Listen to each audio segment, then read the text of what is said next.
This week, we have a film that we have we're not so much taken our time getting to, but it has taken some time getting to. It has. Yeah, and it's not because we were putting it off. It's just because there's so much other stuff that we're doing as well. So, but it had sat on the list long enough. Yes. It was time. It was time. And I'm going to take this opportunity before we get into this. In this film, one of the stars is our friend Kyle Hester. And an interview with who we interviewed, and is also bounty hunter Hank Hank Ray. Yep, in Zombie with a Shotgun. Yeah, Billy Cyrus, the bounty hunter. That was his nickname. Yep. Kyle has a lot of stuff going on. He's got Preacher 6, a movie they want to finish. The movie has been shot, but there's still stuff to do. And, you can, if you follow us on Twitter, you're going to see Kyle's stuff and we retweet it. Jump in on that. Also, The Coop, a brand new film. Yeah. Written by his wife, Tracy. And they want to get that going. So, jump on that too. We want to do what we can to get things going for these projects. For Kyle, sure. Yeah, he also has a project for solar powered film. Oh yeah. Yeah. So that, films can, let's use solar power to get all this stuff going. So check all these things out, right? Head out, find us, search The Coop and Preacher 6.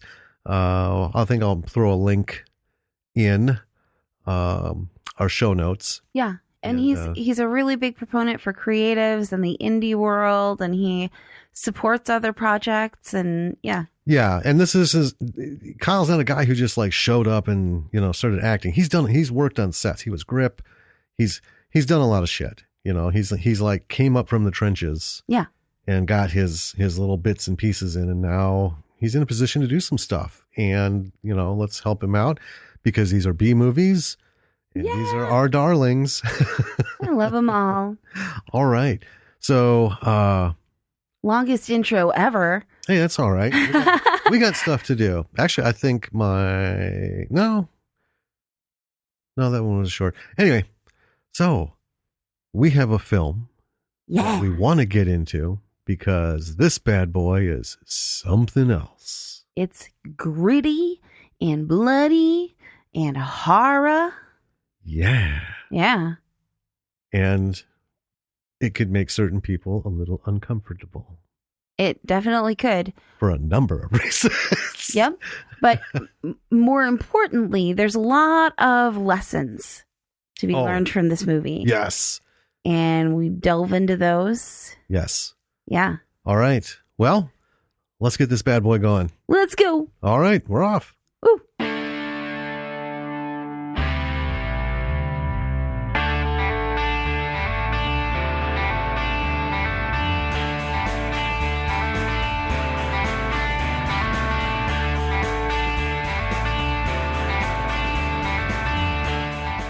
Hey, B-Siders. Welcome to another episode of Bravo for the B-Side. I'm Danny. And I'm Jim. This week we are covering a movie that our friend Kyle Hester suggested to us. It was made, well, you're going to do that. Yes, I am. Yep, Kyle is one of the stars in it. Yeah. And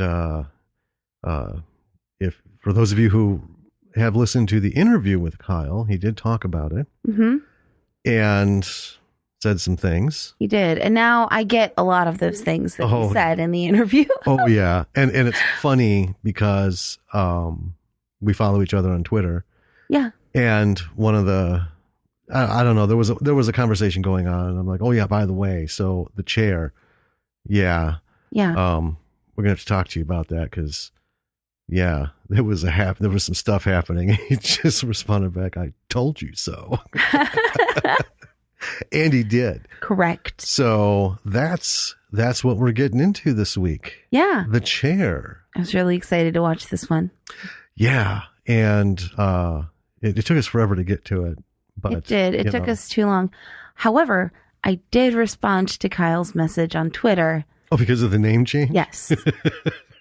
Finally. Yeah, I did. Nice. Yeah. So yeah, it took us a while to get to this because we have a schedule. I mean, we can we bump things as we find them. Yes. But we got kind of into a roll. We found this, we found that. We're like, oh, you know. I know our list just keeps getting bigger. So finally, I thought, you know what? Let's just knuckle down on this. Let's do the chair. Yeah. So we rented it, and let's start talking about it. Yeah, why don't you tell us about it? All right, so we are talking about The Chair, 2016. There's several movies that have chair in. Well, there's a couple that are named The Chair. Yeah, and then there are some with chair in it. So it took a bit of it took a bit of doing. Yeah, it's like it's like Fractured. Yeah. Right, and I know you didn't see it because you were ill. I could watch it, I guess. I don't think you need to. I got it covered. All right. Everyone's happy that it was out there. I managed it on my own. But yeah, like that, there's, like 30 films. Yeah. Fractured this, Fractured. And then when I was doing a search on the graphic, right, for the upcoming I know, you postings, I put in Fractured, and I got like 50 fucking rows of Broken. A movie called Broken. Not the same thing. Not even. What the hell? Anyway, so The Chair, 2016. Director Chad Farron. Written by Aaron Kohut, and I'm sure I fucked that up. Peter Samedi. Starring Bill Oberst Jr., Roddy Piper. Roddy Piper. Oh, God rest in peace. Yeah. Let's see. Noah Hathaway and, of course, Kyle Hester. Yep. It doesn't have an official rating, but it would definitely be rated R. For sure. For a lot of things. Yeah. So, folks, if you're thinking, gonna sit down with the kid, depends how old that kid is, be warned. Well, the poster should throw you off of that right away. Yeah, there's nothing family friendly about that. No. At all. Okay. We had estimated budget of $200,000. And here is the log line. So, based on the Alterna Comics graphic novel of the same name, The Chair follows the story of Richard Sullivan, a man on death row struggling to escape a grisly fate. Pitted against a sadistic warden and his crew of cruel prison guards, Sullivan is forced to confront his own horrifying past as he questions his sanity at every turn. It's worth noting, Aaron Kohut, and I'm sure I fucked that up twice now, is the one who edited the graphic novel. Yes. Yes. And so there we go. All right. Let's get into this film as we observed it, because there's some cool stuff to talk about at the end. There is. Yeah. And it was going quite fast, so I didn't have a lot of time for reflective, notes. It was just like, this is happening. Now this is happening. Okay. So jumping right into this movie. Let's do it. We start out with some disorienting shots. There's an alarm. There's some sounds. There's gunshots. Yeah. People kind of springing into action. Not super, what's the word I'm looking for? Like covering what, you don't get a good sense of what's going on in detail. It's just it's disorienting. Yeah. Yeah. The credits start to roll. While that's happening, there's a guy in a butcher apron with gloves, goggles. Super cool goggles. Not like workplace goggles. No. Like safety, the things. Like steampunky almost. Yeah. Yeah. Yeah. His shirt's covered in blood. There's a lot of different shots of him doing stuff. And you kind of get the sense that he's torturing someone. Probably. Right. And then, it's just lots of close-up, really angular shots. Right. Yeah. I was trying to think of what movie it reminded me of, and really the only thing that came to mind was Seven. But 7 didn't have shots of what was going on in the film. It was all those weird pictures and the writings and the articles and stuff. But even those were like weird angles and kind of movement of the camera, and then the flickering and the kind of stuff. So yeah, it was really kind of pop, pop, pop, pop, pop, pop. Once that all faded away, we started getting into it. But as I was looking at this, and there was something about the color. Mm-hmm. And I was just looking at it and I thought, well, this isn't like a color issue, right? Because it was tonally accurate for what it was doing. Like when the color, we have color issues in some of the films we've seen, things are wonky and fucked up and not in relation to one another. This was more art housey. Yeah. And it really did. It reminded me of a very 50s look. Yeah. It was just something about the color. It wasn't super bold. It was, and it really wasn't, I guess it was kind of muted, but, not in a bad way. And it made me think of Forbidden Planet.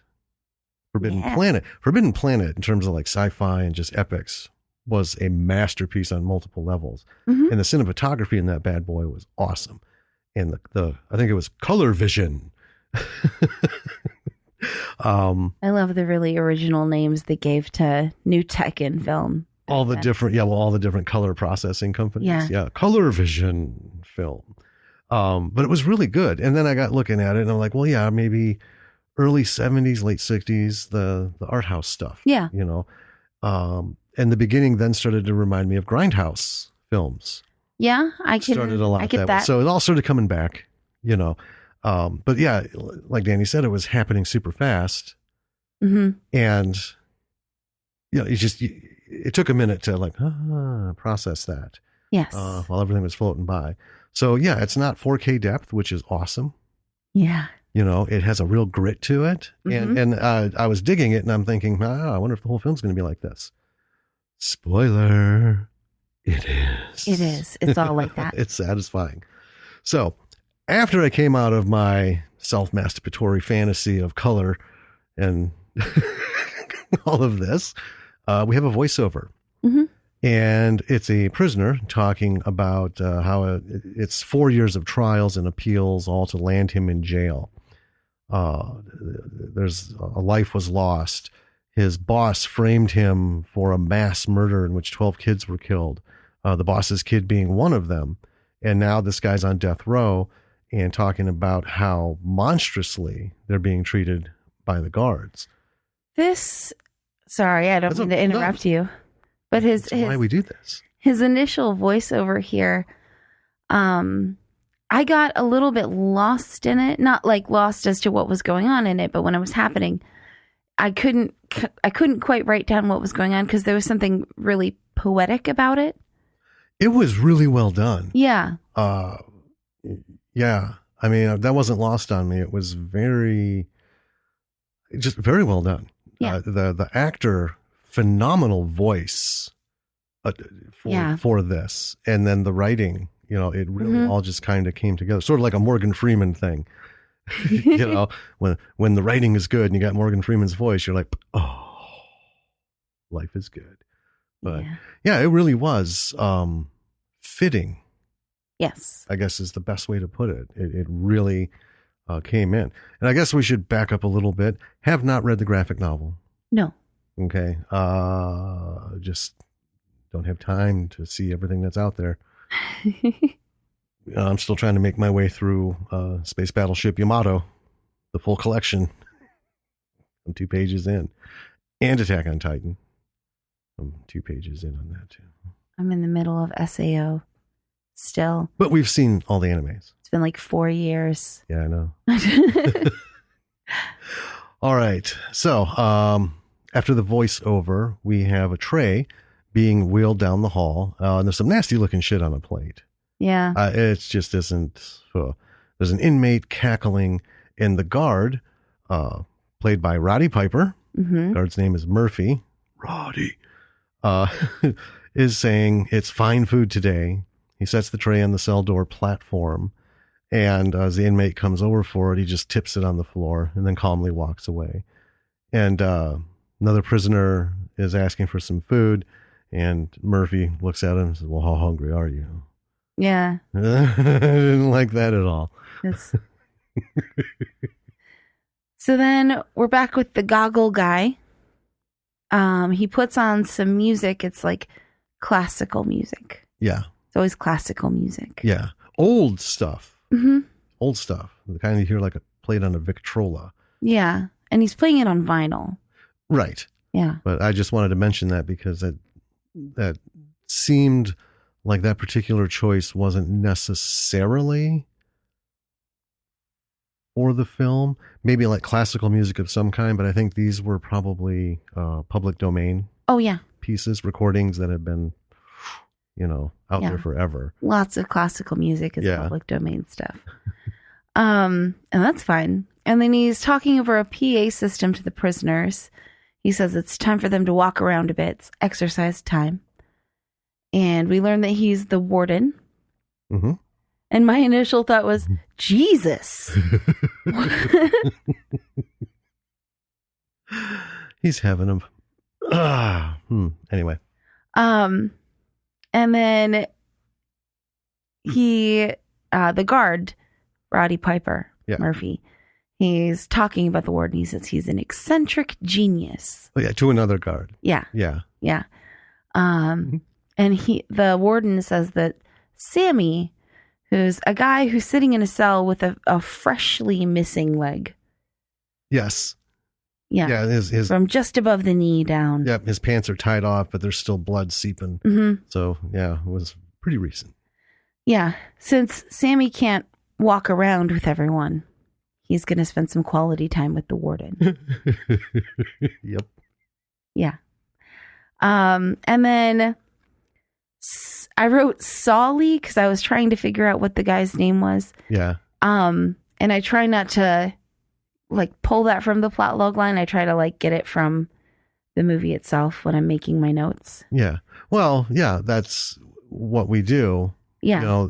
Our talking about the film is based off our notes as we're watching it. Right. It's not like we watch it and then we we compare, oh yeah, his name was this, and we look the things up and then we refine them.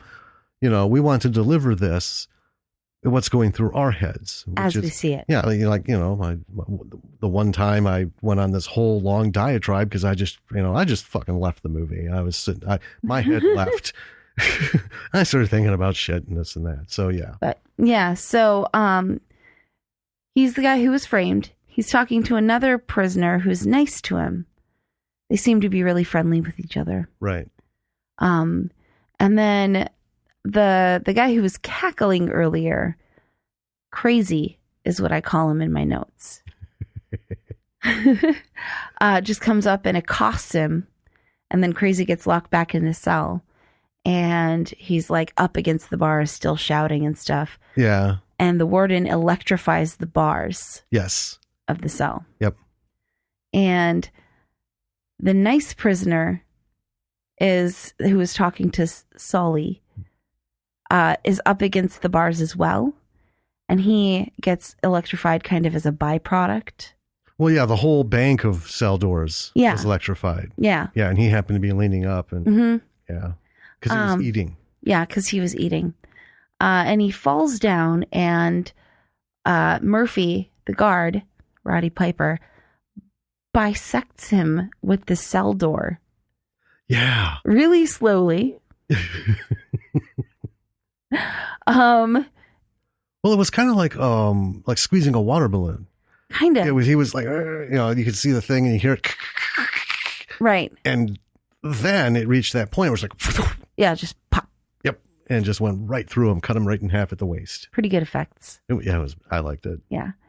One of the other guards is kind of horrified by it. But Murphy is real blasé. He's like, whatever. Clearly a man who's been on the job for a while. Right. And he has no patience for these prisoners. No. It's the job. Yeah.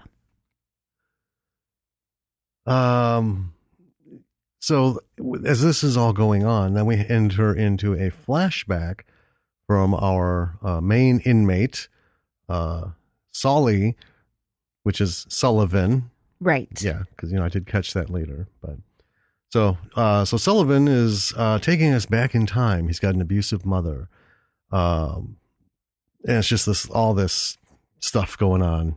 Yeah. She's beating the snot out of him here and then there, and then yelling and saying awful shit. And then he wakes up, and Bones is the guy who got cut in half. Nice guy. Yeah, the nice guy. So Bones is, or his name was Bone. Or Bones. Anyway, the blood is slowly flowing. I thought it was flowing. I thought he was in the next cell, just because it was so quick. Yeah. And he was laying down, and they didn't show, so it wasn't that his blood was flowing in from the next cell. It's just the blood is flowing from the half that's stuck in the cell. Yeah. Well, they're both sitting there. One's outside, one's inside. Yeah. And so it's creeping towards his cot and everything. Makes him puke a bit. And then another inmate, I guess, is brought from somewhere else in this prison. Yeah. This is death row. These guys are on death row. Yeah. And they bring some other guy with a mop, and he's pretty cheery. And right away, I knew something was going to happen. Mm-hmm. Because here's the thing, right? You don't need to be in prison to know this, but you just keep your fucking mouth shut. Yeah. He comes in sort of a not like super positive guy chit-chatting, but, just won't shut the fuck up. From the minute he hits the screen, he's like, oh, yeah, we do this, blah, blah, blah. Oh, looks like he had a rough time.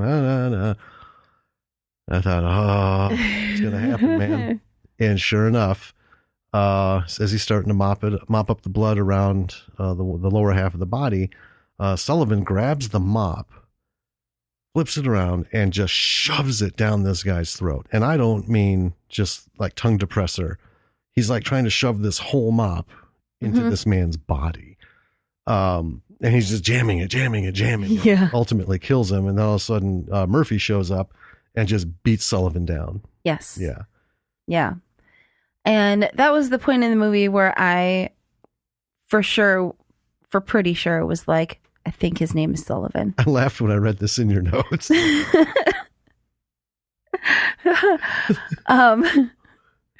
Got it down. Like 86% sure. Yeah, that is what my note says. I love it. And now Sullivan's with the warden, who's saying he's been naughty. Mm-hmm.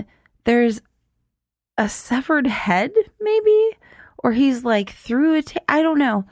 We had to go back. Rarely, yeah, do we stop a film when we're watching it and go back.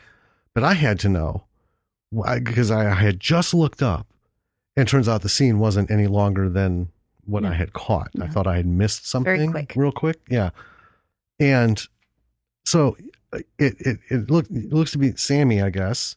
Yeah. And there's all this shit, and then there's this head, just his head, and it's talking, and it's bleeding from the neck. Yeah, and he's complaining. Yeah. About something, right? So we stopped and went back, and I'm like, oh, yeah, it's a fucking head that's talking. Yeah. Sorry, go ahead. Yeah, so the head is mumbling and gets wheeled away. Yep. And then the warden starts fucking with Sullivan's toes. Yes. Which is apparently a trigger for Sullivan. Yes. Because his mom would like beat his feet. Yes. Mm-hmm. And so it's real bad for him. Mm-hmm. And he stabs him in the foot. I think between the toes. I thought he stabbed him in the toe. Oh. I thought he said, "Which piggy is it going to be?" And he did the piggy song. And just before that, it looked like he took like a nutcracker or a pair of pliers, and he was like cracking the toe. Cracking the big toe. Yeah. That. I know you don't like your feet messed with. I don't like wearing socks. I don't like wearing anything because it. I know. Oh, but that about fucking drove me nuts because I'm like, what's he gonna do with his toes? What's he gonna do with his toes? This is a piggy with the market. And yeah, then he just like lifts something up, like a pick or something, stabs it, and goes right down. And I, fuck. Yeah, and then the warden just puts some music on, Yeah. And the guards take Sullivan back to his cell. Okay, moving on. So Sullivan is babbling to his mother. I would too, after somebody took a nutcracker to my toe and then stabbed me in a little toe. Jesus. So he's babbling into his mother, asking not to shut the door. So he's hallucinating at this point. It's like she's in the cell with him. And then we get to the next day, and Murphy drops off some food on the floor, just out of Sullivan's reach. Then he sits on the floor and says he had a chance to read Sullivan's file. Starts talking to him about his family and how they were killed. The guard, Murphy's family, was killed. Oh, yeah. Yeah. Murphy asks if the inmate killed those kids in the massacre. Sullivan says no. And then we pan away to the inmate across the way who, I swear to God, we didn't go back and look because I'm just going to go with it. But it looked like he was eating the top half of the fucking body that was left. I mean, maybe. It certainly looked like it. It wasn't that pan slop shit they were given. I mean, he looked like he was, like literally a beef shoulder, a man's shoulder. Yeah. An inmate shoulder. Yeah. The pan slap stuff, for reference, looks at best like maybe beans on bread. Maybe. That's the more appetizing description. Yeah. But it does not look good. No. So it doesn't look like a big roast arm. No. And honestly, I probably would have ate the arm as well. So we pan back and Murphy is gone. And Sullivan is still talking to him, and then he starts calling to him. So it kind of gives you, it was kind of a weird thing. Was Murphy there? Right. He had to have been because he brought food, right? Yeah. But I liked how, and it wasn't a cut. It was just this quick little pan. Yeah. Right. And then a slow pan back, and Murphy's gone. And it really helped establish, where's Sullivan's mind? Because he was just talking to his fucking mother right before he passed out. Yeah. From toe pain. Had to be the toe pain. You gotta. Okay. All right. Okay. And then, like I say, starts calling his name. And everyone, get off my toes. I will move these stools further apart. I've got two 15-foot cables. I could be in the other room. Behave. So at this point, I just noted that every one of these inmates is completely fucked up. With psychoses and mental issues we can't even begin to put a finger on. Like far beyond whatever it was that put them on death row. Right. Yeah, there's a sameness to the level of manic that they are, but everyone's got their own little thing. We got a screamer, we got a giggler, and then we got Sullivan, who we're not even really sure what his full bag is yet because he's hallucinating and he's bitching. Then all of a sudden we hear the warden announcing that one of the inmates has worn out their welcome. It's crazy. Yeah, crazy guy. Yeah. Yeah, the one who caused Bones to get cut in half because of his badass behavior. And he's asking what kind of death it should be. And all of a sudden the guards come for Crazy. He's not having it. He's taken to the warden's workshop. That's what I'm calling it. Yeah. The warden's workshop. The warden is there with his garb and the whole goggles and gloves. Yeah. He's dressed to go. And he tells him it's the big day. It's very exciting. And then he starts to strangle the inmate. Then he stops. And he tells the inmate that he deserves so much more. And then he pushes him down on his knees, goes and starts some music, and then he backs out of the room. And then the inmate is alone for a moment. And then Murphy and 4 guards come in. It doesn't take a genius to figure out what's on the menu for what's going to happen next. And to be fair, for those of you, if you haven't listened to the interview with Kyle, stop right now and go listen to it. Otherwise, it's your own fucking fault for listening. because Kyle said that Roddy, when they were doing that scene, as they were off camera, looked over at Kyle and said, people are going to be talking about this for a long time. And he was right. Yeah. This was, it turns into a train being run on the guy, a prison rape scene by the guards. Murphy goes last. And what he does is he takes off his tie. He gags the inmate. And then he uses his baton to sodomize him. Mm-hmm.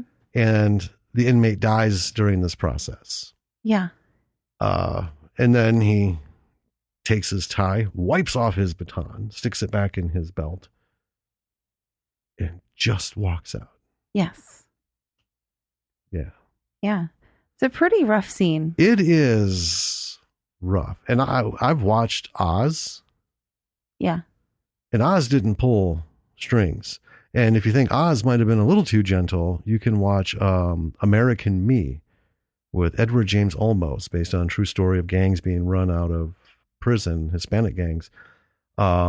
He was a huge gang leader. I can't remember the character's name, but there was a lot of guess who's in charge scenes, and that shit was hard. Yeah. So yeah, this matches that. So while this is all going on, yeah, it's being broadcast over the PA system. Yeah. Oh yeah. And Sullivan can hear it, and he's upset by it. You know, understandably, right? Yeah.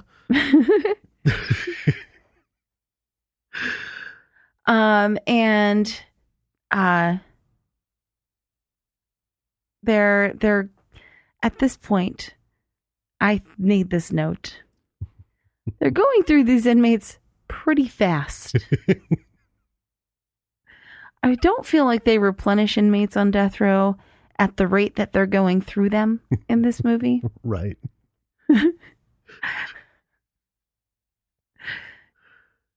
Doesn't seem like a sustainable way to run a prison. No, it really doesn't. Because, well, we lost Bones. We've got 3 dead so far. Sammy was yeah, without ceremony taken from us. Yes. He's just this, I don't know, his head might still be alive somewhere.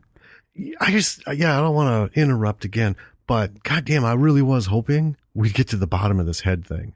Because my thought was the warden is super fucked up, as we can clearly see. Mm-hmm. I thought there was going to be some weird shit going on. Like he's got his own agenda. Like he took his, Dr. Bob's chemistry kit for kids to like the next level.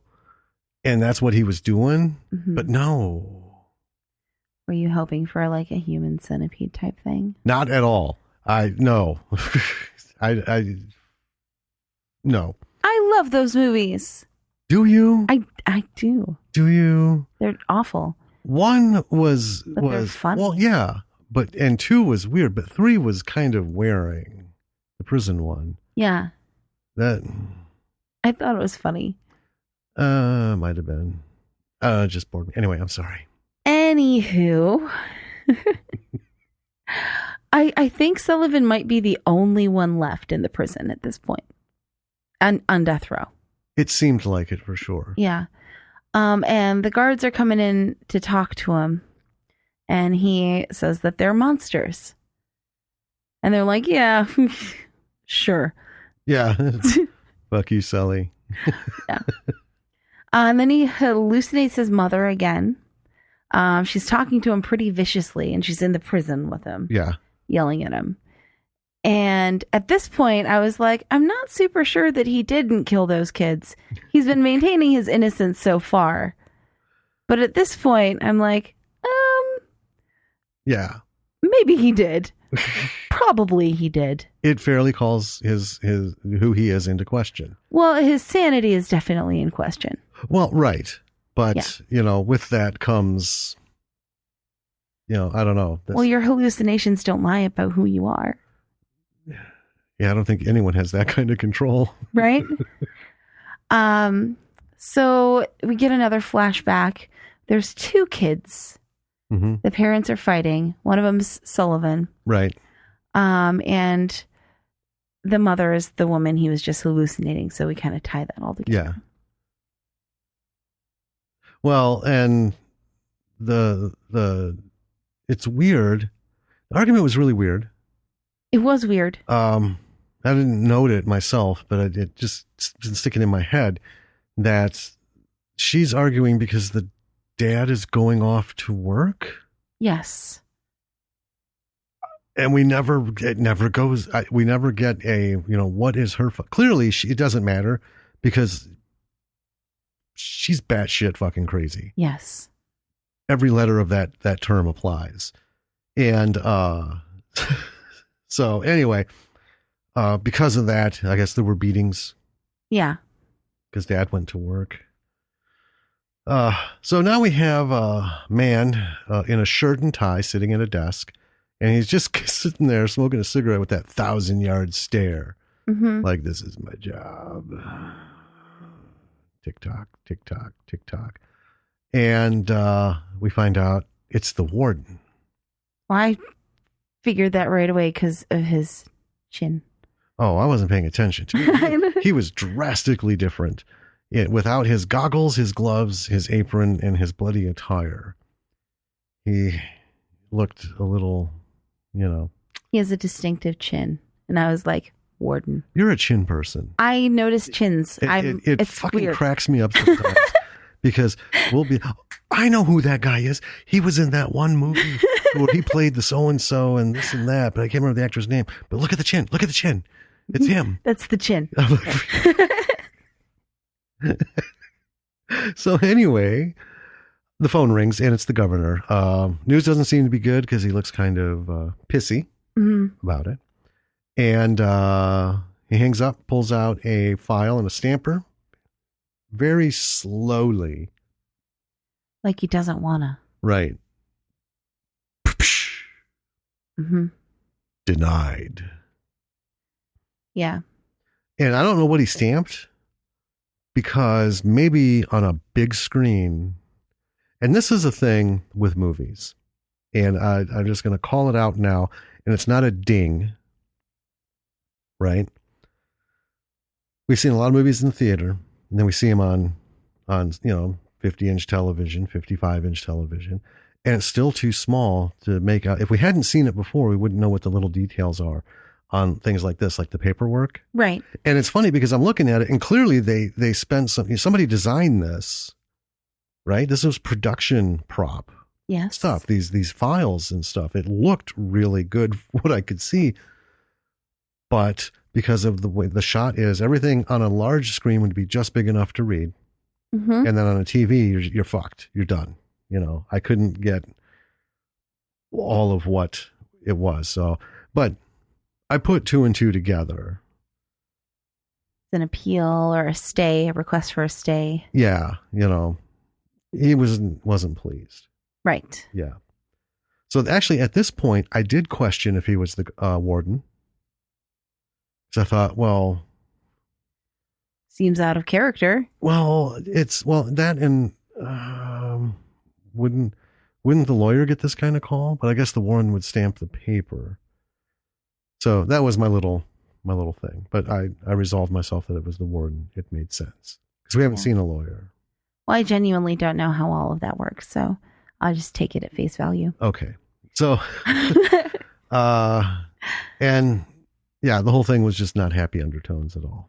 Yeah, which was interesting because it seemed, in my mind, I was like, why is he upset about this? Seems like he gets to kill him now, right? Yeah. That should make him happy. Well, it should. And it got me kind of thinking a little bit, but I didn't want to, fade out of the movie.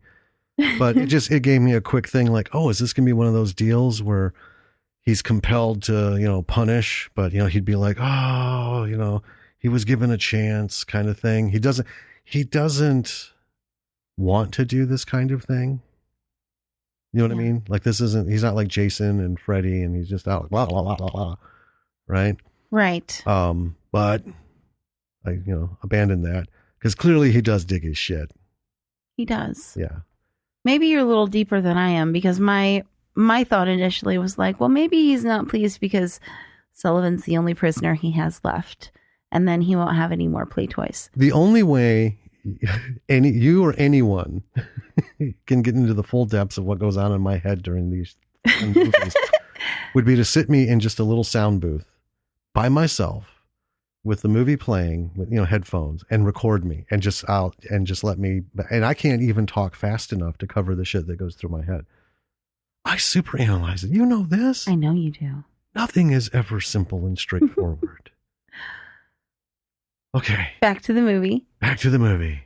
In Sullivan's cell, the warden comes in, and he is notably not wearing his goggles and stuff. He's still in his suit and tie and regular glasses. Yeah, actually looking like a regular dude. Yes. The only regular looking dude in this whole mess. Mm-hmm.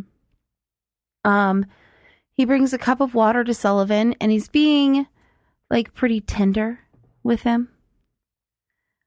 And he gives him the news that the governor denied a stay, and that Sullivan has 36 hours left to live. Yeah. I wrote, I think. Yeah, you were correct. 36 hours. Wow. Yeah. And then the warden is back in his office, and he's thanking Murphy. Mm-hmm. And he wants Murphy to make sure that Sullivan eats, because he hasn't been eating. Right. So back to Sullivan's cell, Murphy brings him some food, and Sullivan ignores him. And Murphy's like, "Oh, come on, man! Like, you gotta eat, I'm not gonna lose my job over a fucking inmate." Right. So Murphy eventually goes into the cell, and he tries to intimidate Sullivan into eating. Yeah. And Sullivan just isn't having it. No.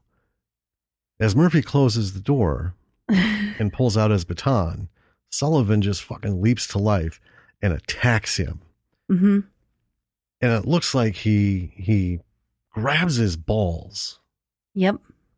And it must be a nut shot. It's a nut shot. Well, it wasn't just a punch. It looked like he had those fuckers hostage. Mm-hmm. Because Murphy, I mean, anyone who knows Roddy Piper, right? Even years after being out of wrestling, he's a big guy, right? He is. He might not have still been ripped, but as a human being, he's an impressive form. Yes. And the character of Sullivan is not. No. So anyway, he's got him by the jewels, and it's clearly disabling him. Mm-hmm. And then gets him into a chokehold. Yes. So he's got him like a nice, good wrestling chokehold, the kind that can go wrong really quick. And the guards and the warden are outside, and they tell him to stop. And then the hold goes wrong because Sullivan snaps Murphy's neck. Yes. Then they go in. One of the guards, our own Kyle Hester, mm-hmm. is yelling at the warden, saying that it's the warden that caused this. And Kyle is just all broken up over Murphy's death. Yeah. Because I guess Murphy, I don't know, the guards were really weird. I got the sense that Kyle's character was really into him and respected him, clearly. Yeah. The others were just kind of like, he's the boss, and they're upset over it. But, like the one guy, the one guard looked like he was going to shit himself during crazy little episodes. I was like, you shouldn't be here, man. Right. You should be back guarding the general population. Yeah. Something. Yeah. And we get another flashback. It's an ice cream truck, and Sullivan's in it. Mm-hmm. And he's trying to lure a child into the ice cream truck. And I was like, okay, for sure now. Not innocent. Right. And we both noted this at the same time. And coincidentally, we both skipped over all the other ice cream truck references, because all of his flashbacks and shit with his mom, mm-hmm. right? They either start out real quick or end real quick with that, the scenes. This is happening, that's happening, this thing, that thing, this thing, that thing. There's like, and in several of them, there was an ice cream truck. And I didn't think anything of it. I thought, well, this is probably another chapter in his life. Some ice cream guy pulled him in the truck, bent him over the, scooping table. And that just added to, the fucking mess that is Sullivan, mm-hmm. Couldn't tell his mom or, whatever. But this was the first straight scene. I didn't catch any of those references to the ice cream truck. Really? Really? Oh, man. I had written it down a couple of times, and I thought, no, I'm just going to, while I was watching, I just took that out because it's like, I don't need to get into all this backstory bullshit. Because I thought it was part of Little Sully's backstory. Oh. Yeah. But then, when they show Sullivan laying out of the truck, the ice cream truck. So, we caught it at the same time. So anyway, after that, we're back in the warden's office. 2 of the guards are venting about Murphy's death, rightfully so. Yeah. Warden is going on about having fled to a different state, having to change his name. It was really kind of, I got some people in my office, so I'm just going to start mid-thought, And I was like, is it because you keep torturing all the prisoners on death row and every, like... Well, that was my thing at first. I'm like, so you've been at this for a long time. And, now we're going to get some reveal or something. No, the reveal is the warden is Sullivan's brother, his older brother. Yes. And he changed his name and moved to a different state after the massacre. Yes. And somehow made his way back to be the warden of the prison his brother ended up in. So the flashback now takes us to when they were kids. Now we see it kind of from his perspective. Their mom is ranting. She's calling for the kids and just having a fit. And then we see Sullivan walk, or she's bitching and screaming, and all of a sudden there's blood. Yeah. Like under her diaphragm. And then we see Sullivan behind her with a big fucking knife. Yeah. Stabbed her. Yep. And then the warden, his older brother, camera moves and we see him standing in the doorway. Did you hit it? I did. I hit my mic. Okay. I told you. You didn't do it right. You just tapped it. Oh, you hit yours. Well, no, I tapped it. Go on. You didn't do it. Oh. All right. So anyway, he saw this, and being the older brother, he took charge. Yeah. Right.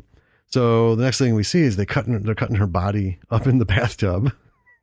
Why not? As kids are wont to do. Right. In another office, one of the guards is calling the governor, and then we cut to another guard harassing Sullivan, and then we're back to the warden's office, and the phone rings. It's the governor. And suddenly the guards are all called to the warden's office, and it seems the governor has removed the warden from the execution. Because the one guard called him and went over his head. So now he puts one of the other guards in charge of it, and then he goes off to see Sullivan. He's saying goodbye. Sullivan starts to lay into him how he ignored their mother hitting him, pushing him downstairs, everything, and running off to join the army. And they have an exchange, basically, with it ending with the warden putting his hand on Sullivan's head, smiling and saying, "My brother died a long time ago." And then he leaves.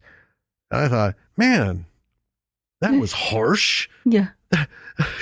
There's supposed to be a moment between you two. You clearly have done all this stuff, and then you ball kick him with words like that. Holy shit. I know. But they did have a flashback of several shots of the warden as the older brother, like hiding in the closet while he's getting beaten, or, coming up and then seeing the beating happening and sneaking away. So there was some sort of guilt there. Yeah. Maybe that's why he helped with the body and stuff and then ran off to join the army because, little brother's a fucking nutbag. Well, All right. So the guards bring in a priest to read Sullivan his last rites. Mm-hmm. And he just kicks the priest out. Yep. Nah, fuck off. Later, dude. Yeah. Then the guards bring him down the hallway. They're bringing him to, his execution. Sullivan starts crying. He gets his very long hair cut off.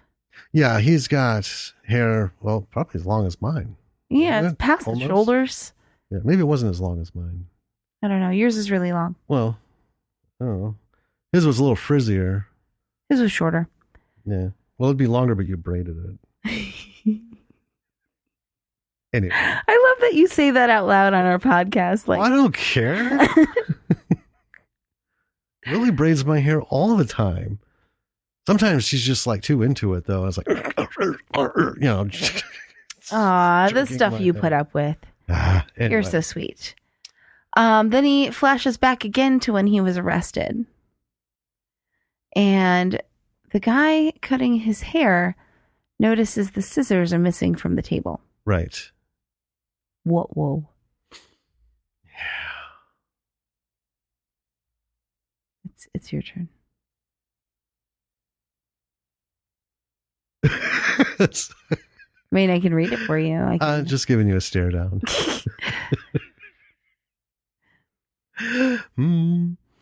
So, yeah, as the guard notices that, he attacks, Sullivan attacks the guard, gets the shotgun from his brother, who's there in the execution. Watching, but not controlling? Right. Yeah. Well, I guess that's pretty loose. You know, maybe the governor wasn't specific enough. You know, right. Maybe you're in charge of the execution. You know, I guess that means you can still go. Right. And it's execution by electric chair, which is why they're cutting his hair. Yeah, to shave it and then his beard and everything so they can chin strap him and the whole deal. But anyway, he gets the shotgun from his brother, and then he has Kyle unlock his handcuffs, and then he blasts, and that's it. Kyle Hester is no more in this movie. Yep. Blasts him in the chest and puts him on the floor. The alarm goes off. A guard comes, gets shot right away. And then the warden is cowering on the floor. And there's another flashback of the warden as a kid hiding as another ass kicking is getting going on to Sullivan by their mother. Yeah. So Sullivan straps the warden into the chair. And as the warden is saying that he'll tell the truth, presumably about what happened with their mother and... Well, and yeah, the beatings and whatever. And I don't know, maybe everything that happened in prison too, or... Right, that he killed all the other inmates on death row. Yeah, take your pick. Yeah. Because there's no small thing that he could be talking about. Sullivan turns on the switch. Yeah. And then shoots himself. Yeah, puts the gun under his chin and kapam. Yeah, and then the warden is just frying. Yep, the camera shows Sullivan's face in the foreground on the floor. We're angled up, and we see in the background the warden foaming at the mouth, and yep, he's getting his. And then we go to a black screen, and then we get the haunting voice of the mother. I'll never let you boys go. Roll credits. Mm-hmm. Yeah. Yeah. That, folks, was The Chair. Yes. Gritty. Real gritty. Bloody. Yep. Yeah. If you are a horror fan and you like blood, you're not like spooky, ooh, that scared me. But you want to see some shit, this will do it for you. Yes. Yeah. It got it for us. Well, some stuff to get into. There is some stuff to get into. Mm-hmm. Effects. The effects were awesome. They were. This is the kind of thing. And as I was watching this, I was thinking of talking with Hilton about Zombie with a Shotgun. Mm-hmm. The what he wanted for effects and what he could realistically afford were so far apart at one point. And the last thing they did was with Aaron in zombie makeup. Yep. That was the last scene they shot, but it was the first scene of the movie because he managed to talk an effects guy down in price to get that far. Well, yeah. Which was well worth it. So I'm thinking now, because I was wondering what the budget was. Mm-hmm. And I wasn't thinking it was going to be massive because when Kyle was talking about it, the troubles they had finding locations and production. And this was a very few locations, not a lot of actors. Right. It was pretty minimal. Yeah. They did really well. The shit the warden was doing, I mean, that was full on. Yeah. You know, they spent a good chunk on those effects, as well as like location, Mm-hmm. you know, sets to get things set up, the props and decorations and stuff. But it was satisfying. They were very impressive effects. Yes. Yeah. And they worked really well with the style that the movie was shot in.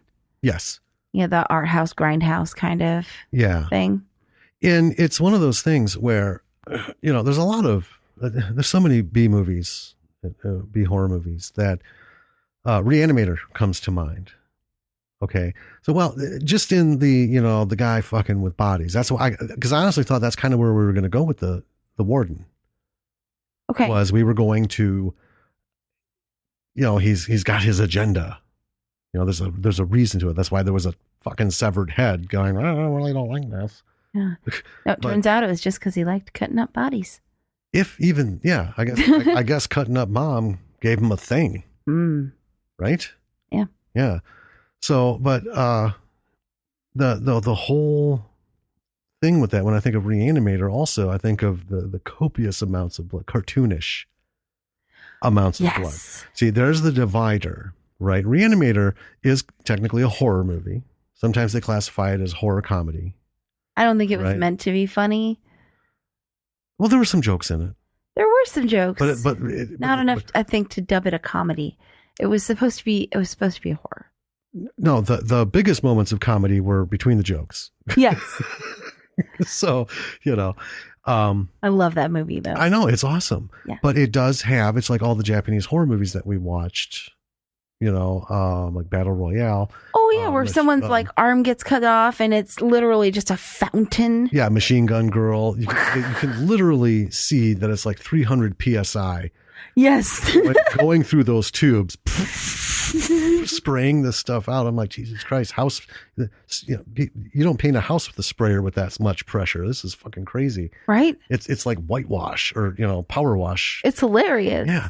This wasn't that. No. In fact, it worked, like you said, for the kind of movie it was, because it did have that grindhouse feel to it. Yeah. And I think, and again, we'd have to talk to Kyle more. Or, you know, maybe even Chad. Yeah. You know, on what was this? Were they able to do this on purpose? Or was it a happy accident that this is all we can afford, but it fits the aesthetic so well? It's like, whew, nice. I don't know. It's not like these effects looked cheap. I guess I don't want to get that message out.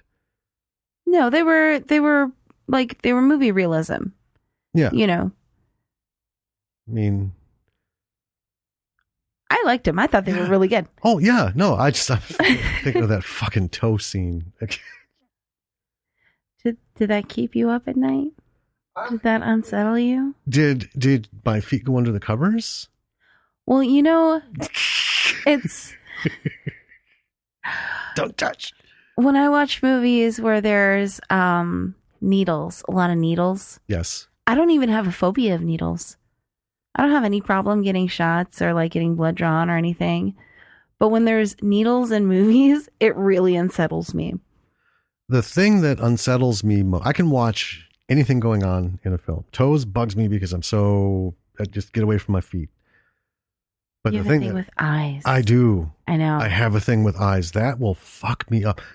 Die Hard 2. Yeah. There's a scene where they're on the airfield and he's threatening with like I can't remember if it was a knife or like an icicle, but it was coming right down to the eye. And it's Die Hard 2. It's a Die Hard. Those are not scary fucking movies. They're not scary, right? No. They're action films. I actually closed my eyes when I saw that in the theater because I cannot stand shit being done to eyes. And growing up, I was never like that. But there was a time in my life I made hammers, and working with metal, I had a red hot piece of metal fly up and hit at the right angle, bounced under my safety goggles, Good thing I was wearing them because it bounced up inside, hit the goggle, and then seared itself into my eye. And it just, any time after that, there's just the memory of, I don't know, folks, have you ever had your eye drilled? They don't put you down. They put your head in a brace. And I'll never forget this too, because the doctor's like, okay, keep your eye steady. Like, no problem, man. You know, and you're trying to not reach up and, you know, scratch it. Because here's the best thing. It happened at work, and work made me drive to the fucking doctor's office. And then I had to wait for it to open because there were no clinics. Okay. Right. Yeah. And I knew if I went to the emergency room, they'd refer me to a clinic because that's how it worked in that area. I'm not going to say where, but it was fucked up. So as I'm driving and every time I blinked, I could feel it cutting the inside of my eyelid. Yeah. Yeah. It wasn't like a fleck. Yeah. It was a big thing. I was literally millimeters from, you know, being blinded. Yeah. Losing my eye. So ever since then, I can't. That's why I hate eyelashes. Fucking eyelashes are the worst evolution. They don't do shit but get in your fucking eyes all day long. And I'm over here thinking, like, okay, every other day, I'm like, you know, I wonder how much LASIK is. Like, that would be kind of cool. That I wouldn't have to wear glasses, which is literally like lasers in your eyes. Yeah. I know. We've had this discussion. And that's why I have like 30 pairs of reading glasses at different powers so I can see at different distances, because there is no fucking way you're getting me to open my eyes up to a laser. No way. Oh, I'm considering it. Well, I will sit and hold your hand and praise you, but I will not look at you or what's going on. But, you know, growing up, I grew up in a pretty rural area. Yeah. And I knew 2 kids who shot themselves in the eyes with BB guns. Oh, God, yeah. Like in A Christmas Story. Yep. 2 of them. And so that gives you an idea of how rural. Right? And both of them, they couldn't get the ball bearing removed from their eye. So they could like press on their eyelid and you could see the little ball under the skin move. Oh, man. No. One of them had a glass eye, though. Okay. But they couldn't take the bearing. Well, I've known people with glass eyes, variety of things. One guy got his eye literally put out by a fork. He was in the Army. This is when I was teaching, and he was one of the teacher's aides. And he liked talking about it. But yeah, he was in the Army, and he just graduated basic. He hadn't been assigned, so he was kind of in this intermission thing. And they were just in the mess hall. And he sat down, and he put his silverware and stuff down. And I don't know what for some reason it was turned, the fork was facing him, handle out. And he set his drink down, and it caught it, and it somehow flipped up. And he went to grab it. He ended up getting behind it and shoving the fork in his eye. That's messed up, man. And then he had to sit and run all the way across the compound with this fork in his fucking eye. Do I leave it in or do I pull it out? And Pirates of the Caribbean hadn't come out yet. But when I saw Pirates of the Caribbean, I'm like, oh my God. It reminded me of him. So anyway. All right. Enough of the phobias. Back to the stuff. Oh, I did it. I did it properly this time. I really hit. We did it properly last time too. You just didn't do it properly before we started.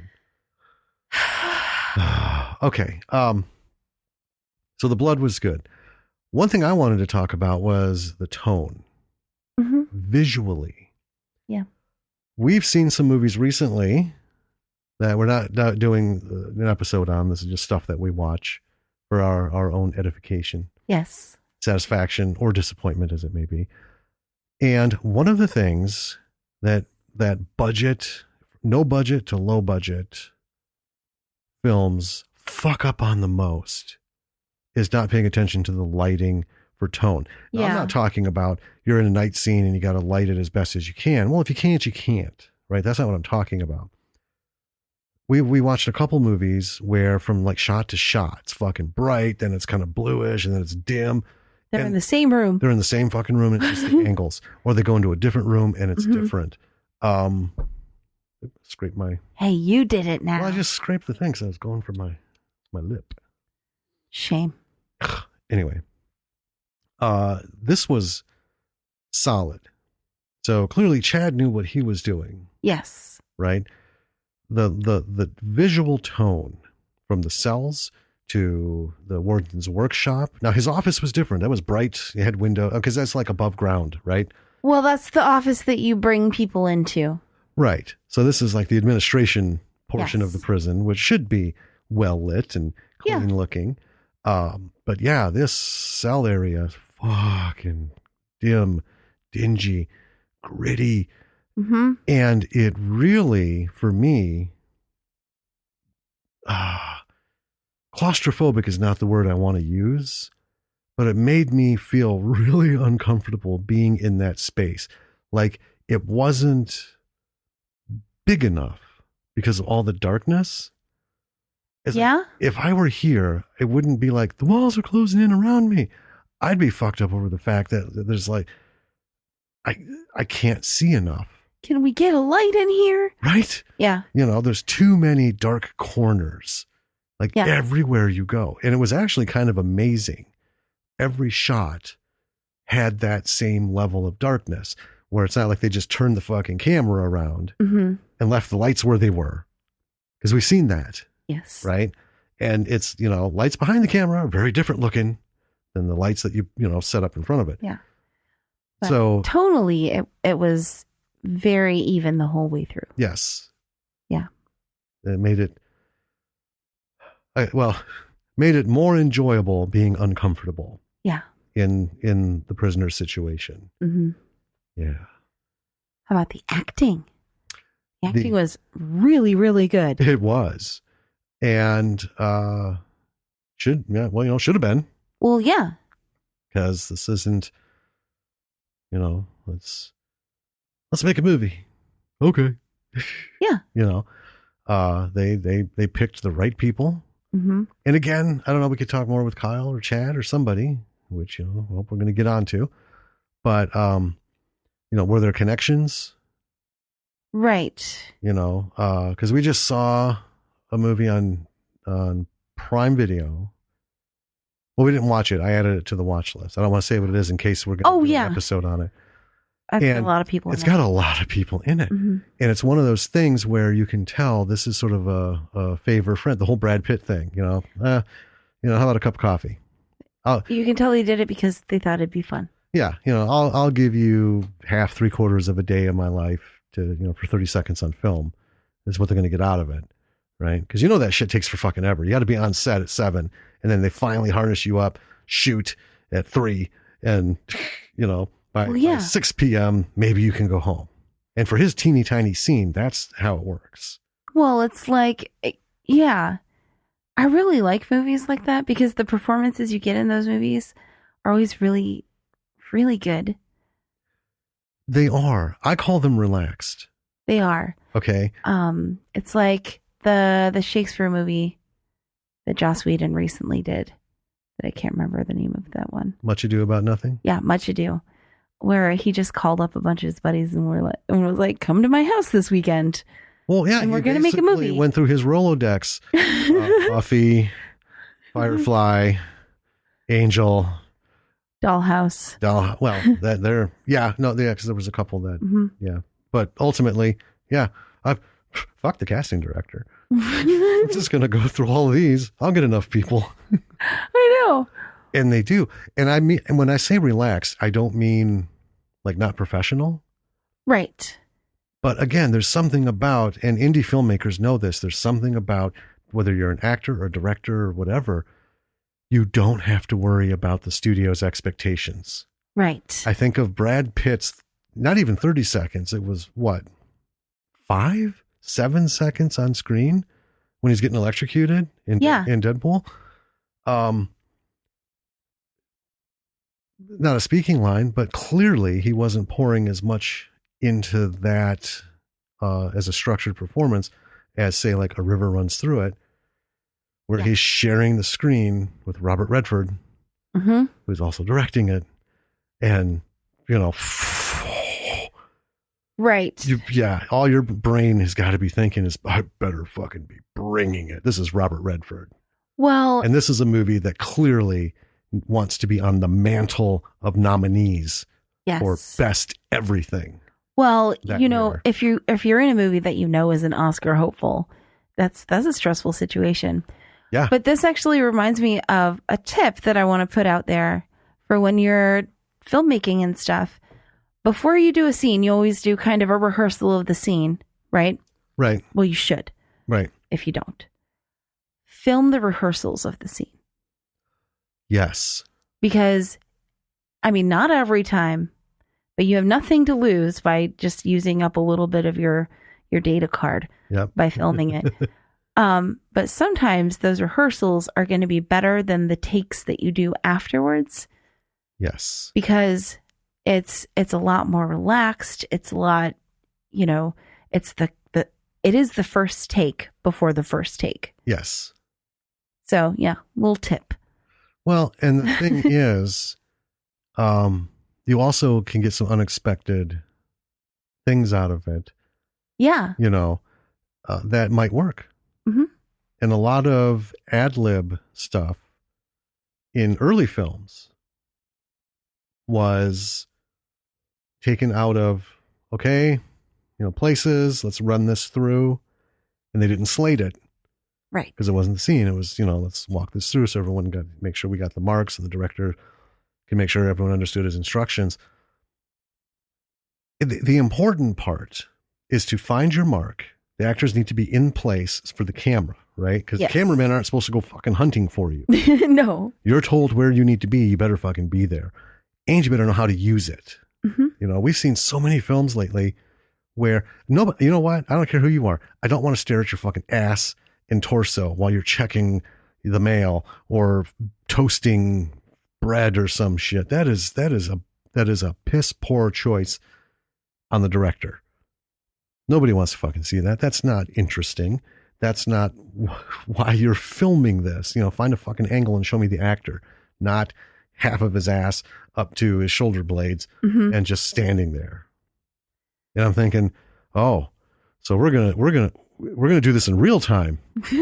we're gonna go to level 4 on the toast. Yeah. Yay.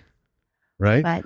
But anyway, so with that, the actors will hit the volume, hit their places, but sometimes they kind of just go off with the lines and the reactions, and that might make for a better scene, right, than the one that you catch after you slate it. Right. Right. Yeah, and So, even if you don't get that kind of little like improv-y gem, it's going to be a much more natural performance. Right. And it may not lead to anything. Right. But, like we said, nobody's doing independent film anymore on film. Well, unless they're doing it as like a gimmicky thing. Well, an arty thing. Yeah, artsy thing. Yeah. But it's not cost effective. No. If you have $150,000, you're not going to go out and invest in a film camera and rolls of film. You're just not. Well, because first of all, you're going to use at least half that in development. Right.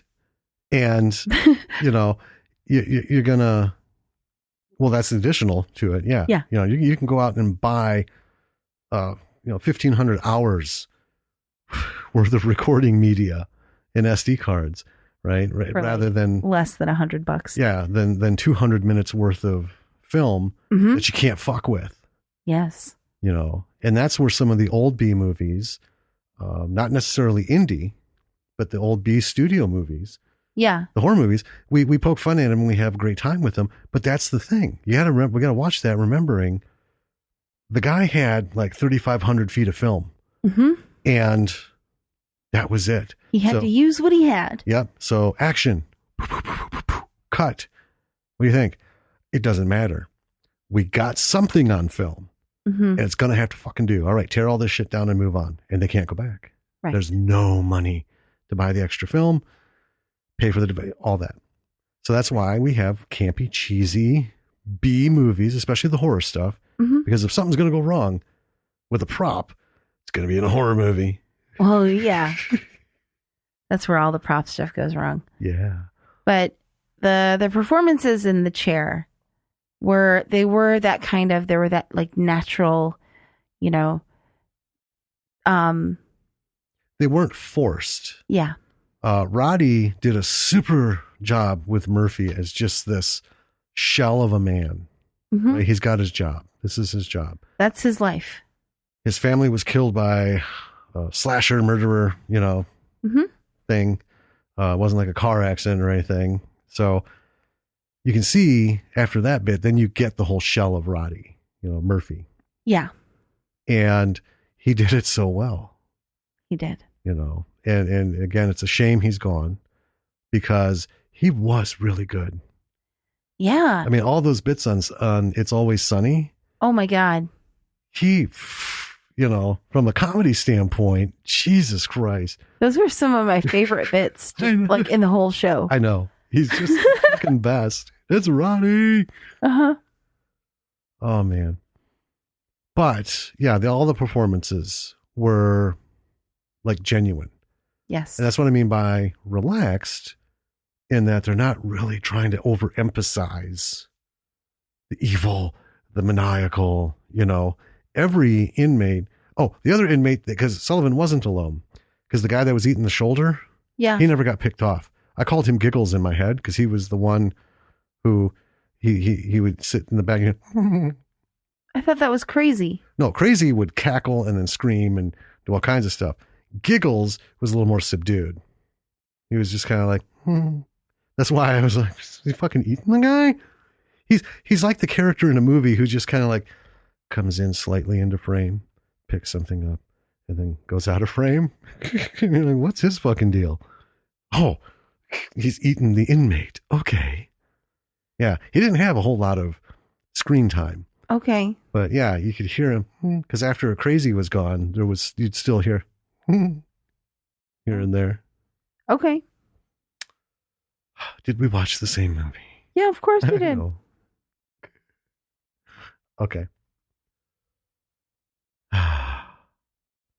Story. Mm-hmm.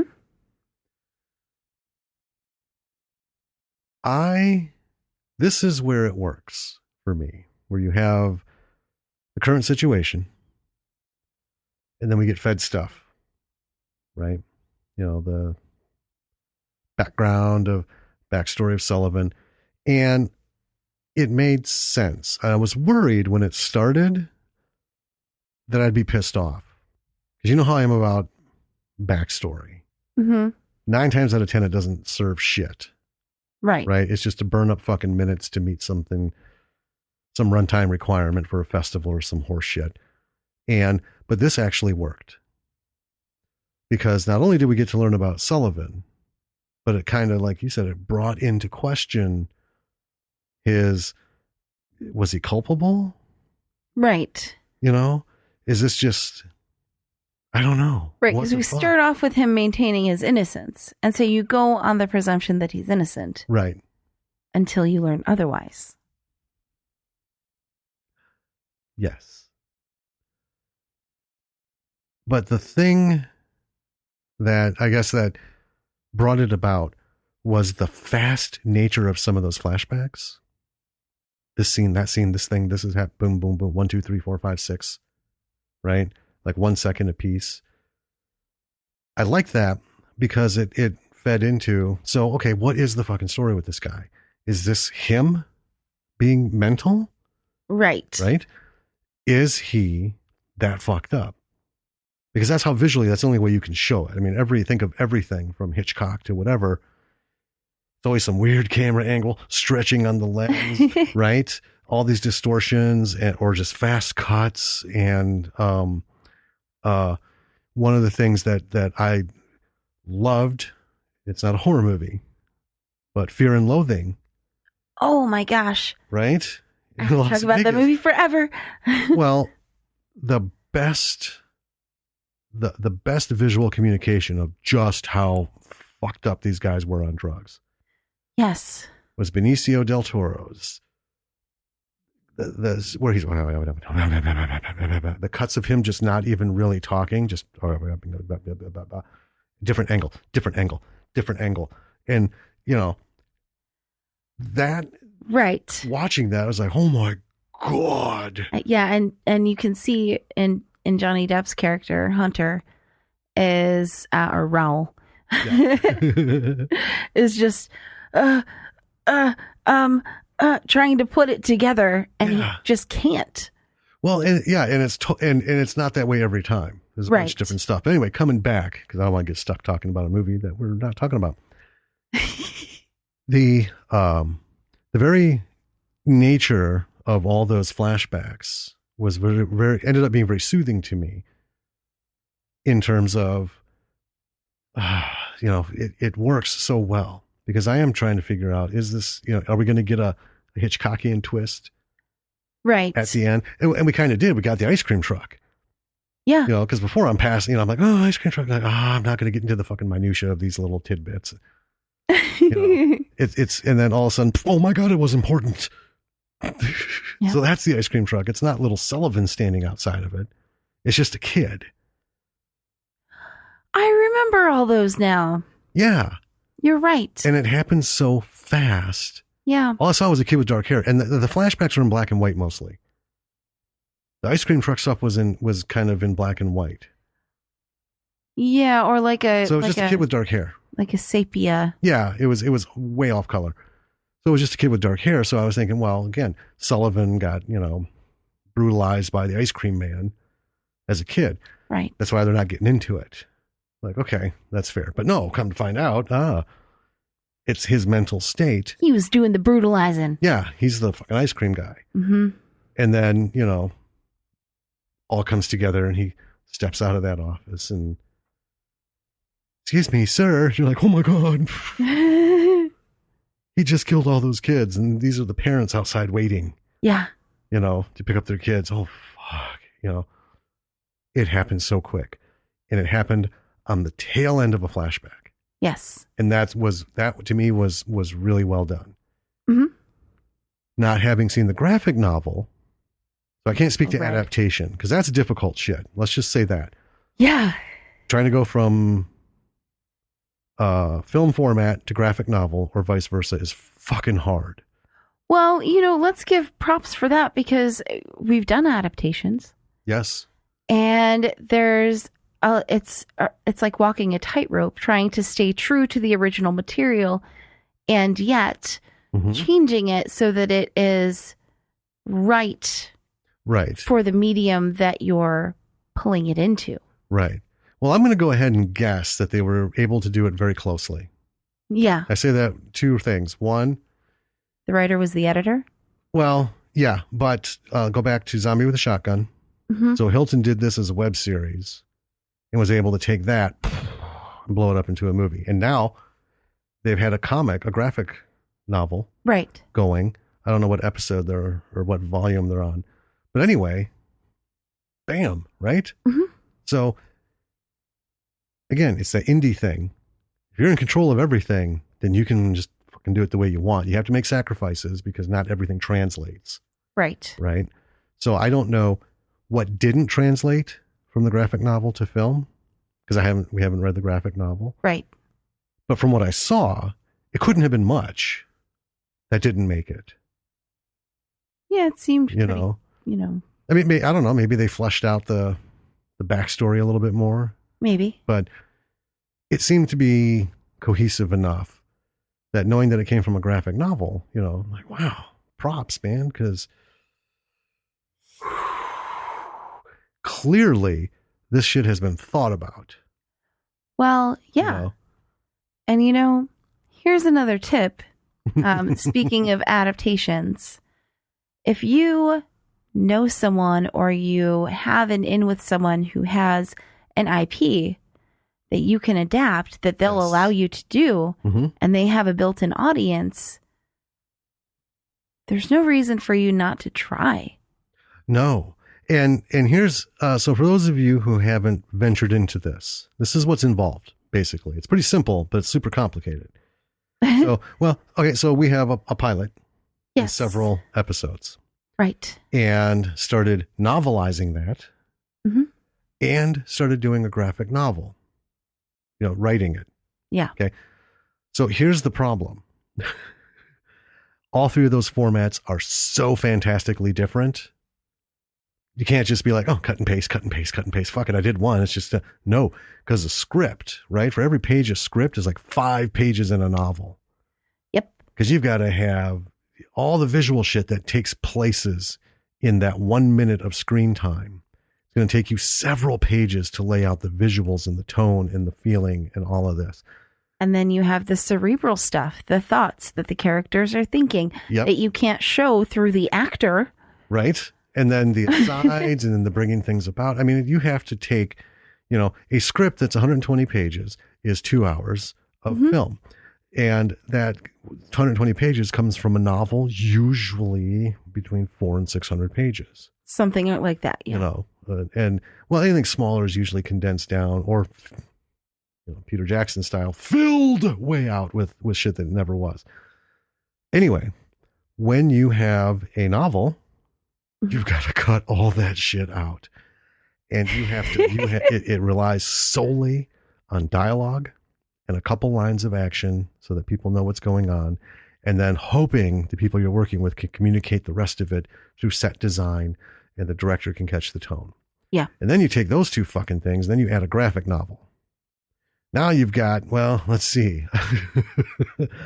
I've got 3 minutes of dialogue on screen. Right? 3 solid pages. These people going back and forth over this problem. Yep. All right. Now that 3 minutes is probably going to be 9 pages in a graphic novel. Mm-hmm. Nobody wants that shit. No. Nope. You got to condense that down to about a third. Mm-hmm. You need to, with static images, static action, and not a lot of writing because it's a graphic novel. The images need to take up most of each frame. Yes. And depending on how many frames you have on each page. Yeah. But it's fucking hard because shit's got to go. Shit's got to go. Shit's got to go. You've got to cut stuff. You got to add stuff going back and forth. So if you are in any of these mediums, right? So especially like you said, if someone has an IP. Yeah. Right. So they have a friend who has or knows somebody and it's like, oh man, I'd love to turn that into a film. If you're the owner of the IP, so let's say you're a graphic novel or a novelist. Okay. Right. It's real simple. Say yes. Say, I want be in on the writing process. Yeah. Okay. For the screenplay, and I'm executive producer. Yep. I mean, that's the bottom line because executive producer, we've talked about this with Hilton.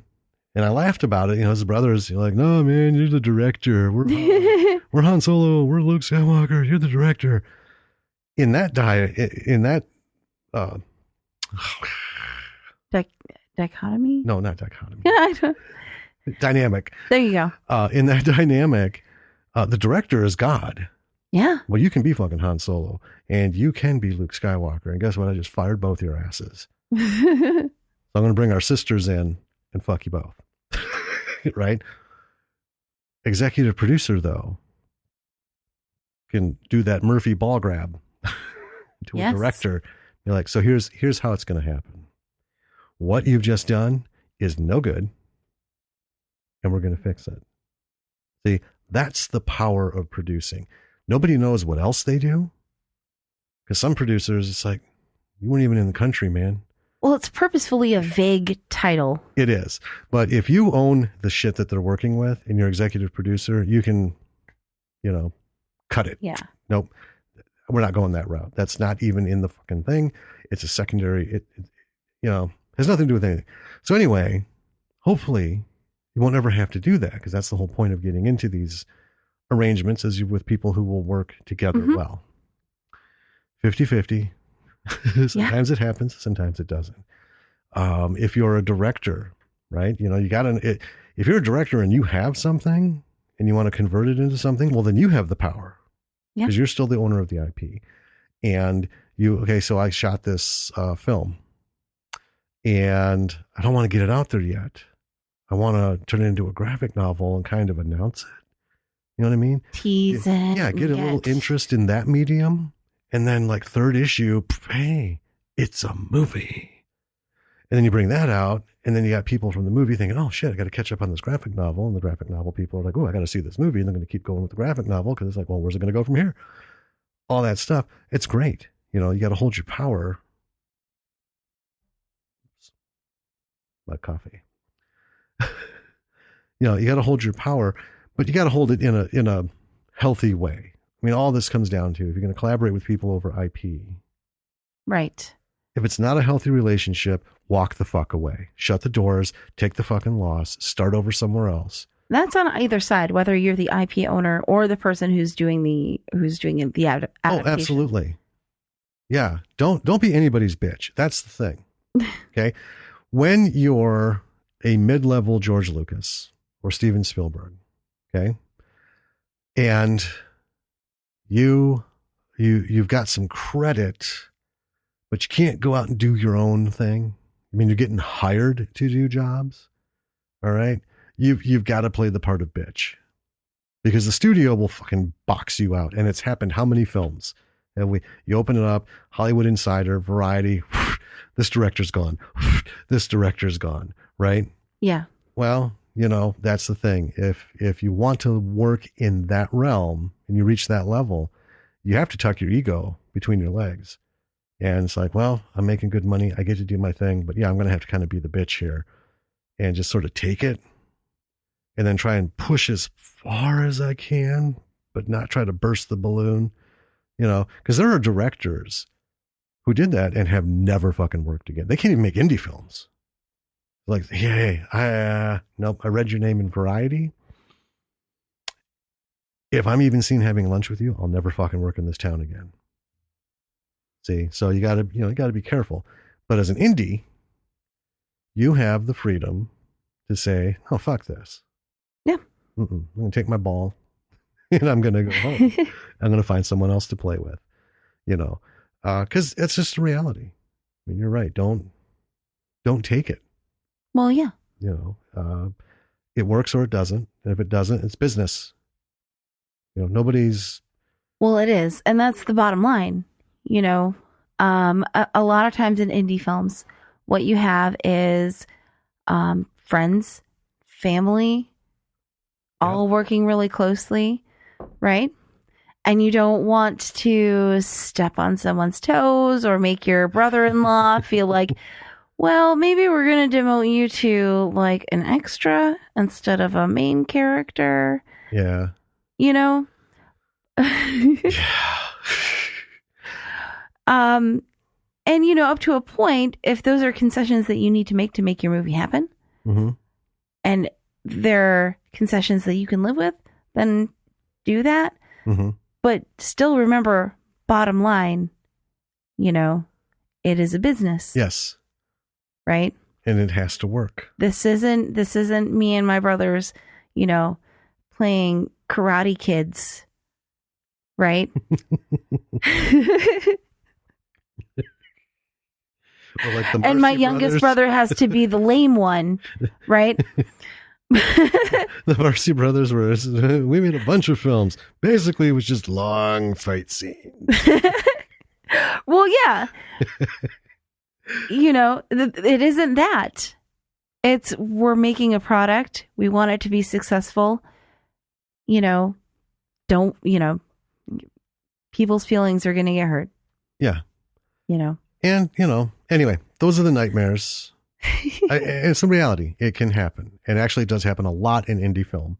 Yes. Because I would say the biggest handicap of independent film, directors, everything, all of them, is everyone is so consumed with that sense of freedom and lack of borders. You know, say, I'm making my movie the fucking way I want to make my movie. Meanwhile, you've got an actor thinking, well, I'm going to act and I'm going to fucking perform, you know, the way I want to fucking perform. And then you got the writers and you got the cameraman. He's like, well, I'm going to fucking frame this, you know, and the director. All these people, you know, if they're professionals, they're going to come together. Right. And it's not a bad thing to have those feelings, but I think sometimes we've heard examples where all those senses of freedom are too big. Yes. And they can't all fit in the room. Yeah. So decisions have to be made. And that's when shit gets ugly. That's kind of what this all is. Well, it is. And, like, this didn't happen in the chair. Obviously, they were able to pay their people. But if you're making an indie movie where you can't pay your actors or your crew, the simple fact of the matter is people who are not getting paid for the jobs that they're doing are less likely to respect, like, times, shooting times and schedules. Right. It creates a vacuum that isn't always healthy. You might get really lucky and have a whole crew of professional people who don't care about getting paid, who just are passionate about the project. Right. And that happens, and that's beautiful. But realistically, yeah. Well, it's life.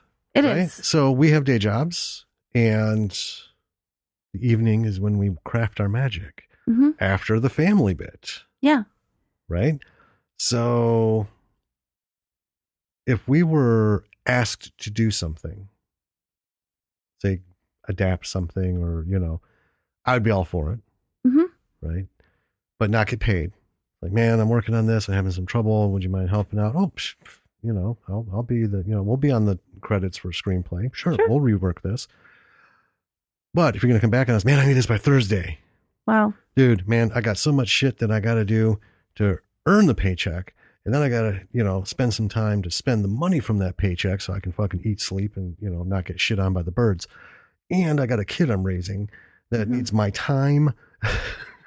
Well, yeah. Don't fucking bark at me. Because guess what? If I turn and walk a fucking way, I'm not out anything in this deal. Well, anyone that you're not paying is doing you a favor. That's exactly it.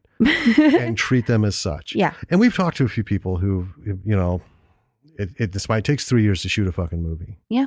Because, we do D&D weekends every other weekend. Well, yeah. But, our one player can't make it, or there's an illness or, so, it just happens. It's like, well, fuck, we'll roll with it. Yeah. Yeah. So just be respectful. And this really comes for the directors and producers. Be respectful of the people that you're not paying. And people who aren't getting paid, you are costing these people money. Yep. So time is money. Be professional. Do what you can. Life happens, right? Simple thing. Had an oil change scheduled. It's a necessary thing, and it's hard to do. Well, yeah. We have busy schedules. Well, because I'm only going to the one mechanic, and they're not open on weekends, and it's not a Jiffy Lube type situation. It's a real mechanic. Yeah, it's your guy.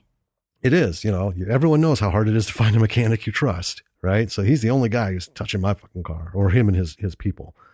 But then our daughter got ill and had to cancel. Yep. And he's cool about it. Because we know each other. So, but I feel real bad. Yeah. Like I called, a week and a half ahead of time to schedule this because this is the one fucking day that I could do it because she was off school and we could get there and get it done and have some time and then, not worry about something popping up. And if it did, there'd be enough time to work out coming to get you and all that stuff. Gone. But that's life. It is. I felt bad. But if push came to shove, in the back of my head would have been, well, I really don't fucking care. But I felt bad because I respect that he allotted that time for me. Yeah. And it just couldn't happen. So be respectful of one another. Everybody. Even if you're getting paid a little bit. Well, yeah. Everyone respect what you're doing for the art, if nothing else. Yeah. Oh, man. And I want to sum this all up by saying, watch this movie, people. I don't know how many listeners are watching films that we've talked about or have seen them. Well, I hope so. And we're starting to include where you can watch them and stuff like that. Yeah, starting to. Mostly it's Amazon Video. I'm just going to say. I mean, yeah. Most of what we find is there. A lot of stuff that we might have some stuff on DVD. Right. That, because we love it. Yeah. And it's a B movie. And it isn't because we favor Amazon Prime. It's just because by happenstance, tons of B movies and indie movies get on Amazon Prime because it's easy to get onto that platform. Well, yes. Out of Amazon, Netflix, and Hulu, Amazon, hands down, has the most varied. It has the largest catalog, period. Yes. And it's varied like the other two combined can't compare to. And if you've been a Netflix subscriber for years, like we have, you can recall how it's been paring down. Right. There isn't enough on Netflix for me to. I don't watch it there's a couple of things that'll show up. Like once a month, I'll find something. Oh, that looks interesting. Well, and every now and then one of the shows that we keep up on pops back up with a new season. Yeah, like Altered Carbon. Yeah, which just came out. Yeah, recently. Which I was kind of about the first one, but this one has Anthony Mackie in it. Whoa! So I'm like, all right, I'm in. Yeah, I'm going to see where this one's going because Anthony Mackie, man, I tell you what, he is undersold as Falcon. Yeah, in the Avengers movies, he is awesome. But watch this movie. You can rent it on Amazon Prime Video. Mm-hmm. It is, if you're a Prime member, it's a 99-cent rental. Right. If you're not a Prime member, I think it's probably $1.99. Yeah, I don't know. It's Prime members, I think it's just half. Is it half or is it like $1 off? I guess it depends on what the total cost is. But yeah, watch these movies. And if it's not on those three, there's all shit, Vimeo, Tubi. Oh, for sure. I mean, there's so much shit out there. Some of it's free, some of it you got to subscribe. But, worst case scenario, a lot of the movies we've talked about, you can find at a big library that has a video selection. This is Madison. There's no big libraries. The main library is like the fucking periodical section of like the New York Public Library. It's embarrassingly small. Okay. Well, how tall is that building? And how many of those floors are actually books? It is between 6 and 8 floors. Yeah. And the bottom floor is not books. It's like an activity area. Anyway, walking away from the point. Yeah. It looks big, but you get in there. Because we went to the one outside of Madison. You're like, man, this is really nice. You get in, you're like, Well, I hope I'm not too particular in what I'm looking for. But anyway, you can find these movies in lots of places. And that's why we do this, because one, we want to bring everyone to these movies. And two, if you're in the industry or in any kind of creative endeavor, there's shit you can learn from it. Because there's a lot of people out there selling courses and website memberships, hundreds and hundreds of dollars. Yeah. Right? I've seen several of them that were between $75 and $150 a month. And you're supposed to get this guru stuff. And it reminds me, so let's just bring this up, stage32.com, stage32.com. We don't get paid by saying it. No, We're members on it. It's fucking wonderful. Yes, there are things you have to pay for to get into, have your script read by a producer and get feedback, which is, for $150, man, that's invaluable. It really is. But you don't need to do that. And it's like $30 for a pitch session. Right. But you don't even need to do that. You join to connect with over 750,000 people worldwide who are doing what you're doing. Writing, directing, producing, composing music, acting, whatever's involved. Yeah. Okay. They're all on there. And the guy, Richard Botto, or RB, he has just the most fantastic, no bullshit, straightforward. He's like, just join the fucking site, man. You don't need to do all this stuff. You don't need to pay for anything. It's there. We have education, we have lectures, we have, webinars and stuff, but he does webinars every week, a couple of them. He does. He and Jason, the script director, script services director. And, they give straight out advice, and RB doesn't take any bullshit. And he talks openly about confronting people. Like he found a website. It's what made him start Stage 32. He found a website about a guy who was a script doctor, charging a little over $200 a month and then you pay on top of that Oh my for these God. things. The guy lived in fucking Kansas, had never written anything, Ugh. right? He wasn't even like like an academic writer. So anyway, you can learn from watching these films. You don't need the Oscar winners. You don't Right. need to pay to have people read your shit. You can watch these films and you can see. If you look at the film and you're like, man, that was pretty fucking good. You can. And honestly, a lot of the tips that we go through on this podcast are stuff that we've learned, A, by watching the films, B, by actually watching a lot of these webinars and stuff for screenwriters and filmmakers, you know. Yeah. Well, and then the connections we've made, Yeah. having producers and, Right. directors and stuff. And our own experiences with pitching and writing and rewriting and editing and getting feedback on our scripts, you know. Yep. It's too expensive.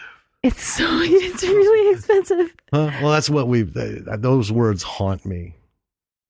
Every time we've gotten that back, this is fucking great. This is awesome. I mean, I could sell this probably everywhere, but it's so expensive. Nobody's going to take a chance on unknowns. Nobody. Okay, whatever. It's a rough life, but it is. So stage32.com, folks, hop on there, join the community. If you're thrifty and sleuthy, you'll find us on there, and we'd be happy to welcome you into the network. For sure. Because, it's like Facebook. You have your own little network of people. And I think a couple people have been sleuthy. I've been getting a lot of network requests on Stage 32. Really? Yeah. I haven't checked in a few days. I got to check. I've been getting some too. About once every 2 weeks. 2 weeks I go through it. And you can message people and we answer. Oh, yeah. I'm in some pretty good dialogues with folks that, it's fun. There's a young man from Atlanta who's been doing some short films. I'm like, you got to stop with short films, man. You need to start focusing on turning these fuckers into features because this is powerful shit. If I watch something for 6 minutes and I'm like, motherfuck, this is good. You got to show me some of these. Oh, yeah. I'll find them for you. Okay. But anyway. Check it out. Yeah. And also check out our website, www.lordsofmisruleproductions.com. Yeah. Misrule, MISRULE. Yeah. All one word, lordsofmisruleproductions.com. Mm-hmm. We have links to all the, podcast platforms. So if whatever you're listening to and you want to change, hey, you can see if we got the link for it. Everything that we're on, you can listen to podcasts through the website. Through podcast platforms. Yes. You can also catch them on YouTube.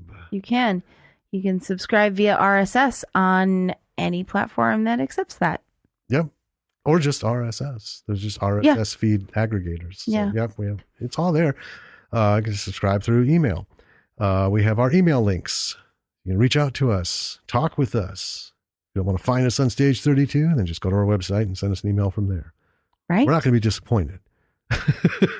It's not a mission. Also, there's a link to our Patreon page. Yes. If you want to go to our Patreon page, it's patreon.com/Bravo for the B-side. All one word, no hyphen. You can't search for us because we have explicit content and so we don't show up in the search engine. Mm-hmm. So just make it easy. Go to our website, click on the link, and you're there. Yeah. See what's going on and maybe become a patron and become a hardcore B-sider. Yeah. And, we'll get some things going with that. Patrons get access to episodes early. Yes.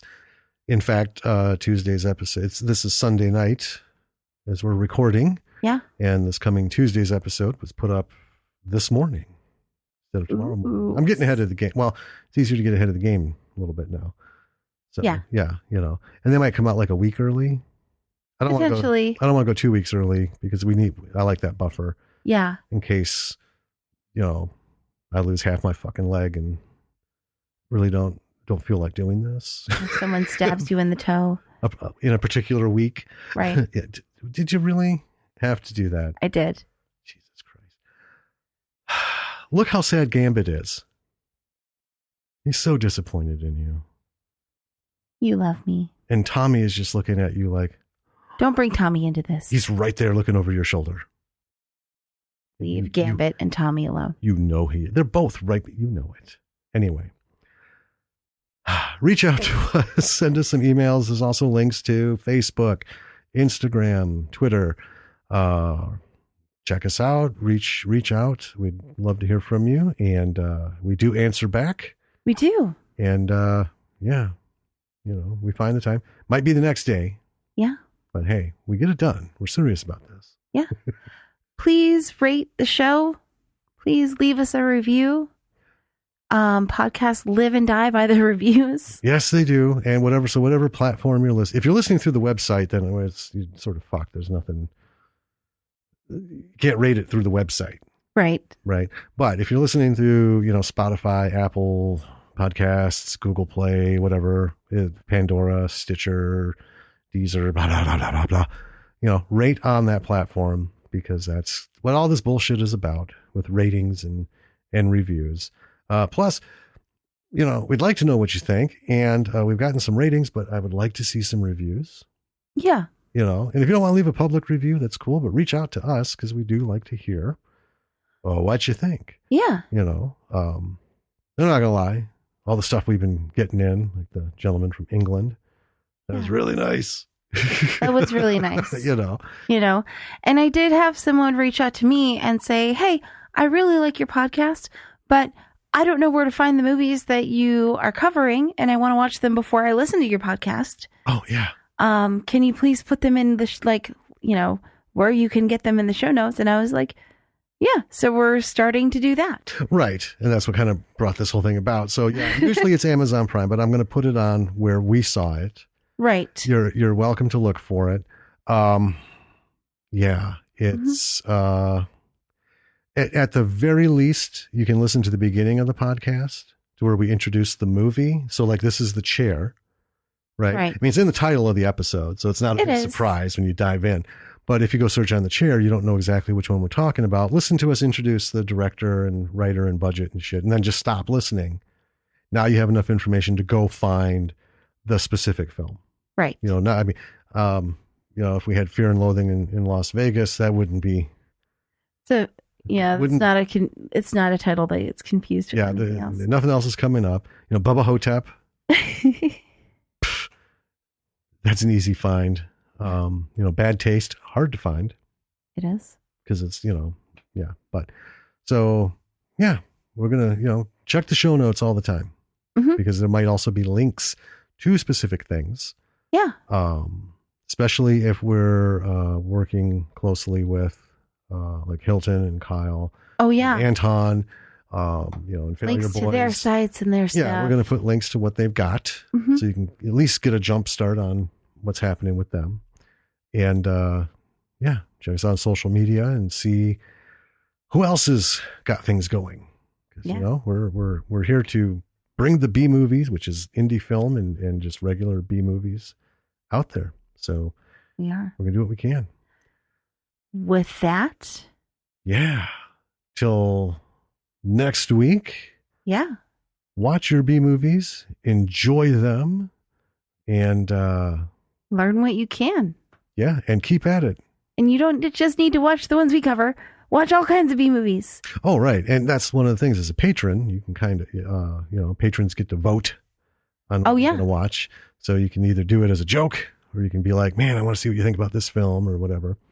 And it goes without saying, real quick, if you have something going, if you have a project that you're working on or have worked on, you've got some sitting on a fucking disk or a flash drive forever and it's not out there yet, but you want to talk about it, get it to us. Yeah. We'll do what we can. Now, be prepared. We're humans. Yes. So may not like it. Yep. We may love it. Yep. You never know. You got to be prepared for that. But we want to see it, and hopefully we can maybe talk and do all that kinds of stuff. So, ladies and gentlemen, thank you for listening. I'm Danny. I'm Jim. This is Bravo for the B-Side, and we will talk to you next week. Later, B-Siders. Bye.